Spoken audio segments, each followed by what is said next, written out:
Here I have VIVO IQOO Z5X, and today I'm going to show you how to perform factory reset operation on this device. So to do this, firstly you have to open settings, then you should go to the system section, then to the reset options and select the last option, erase all data, factory reset, then tap erase all data and once again, and after that device will be restarted in about a minute or so.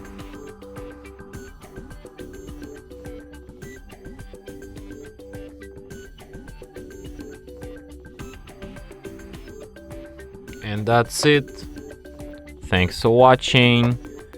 If you find this tutorial useful, don't forget to hit that like button and subscribe to our channel.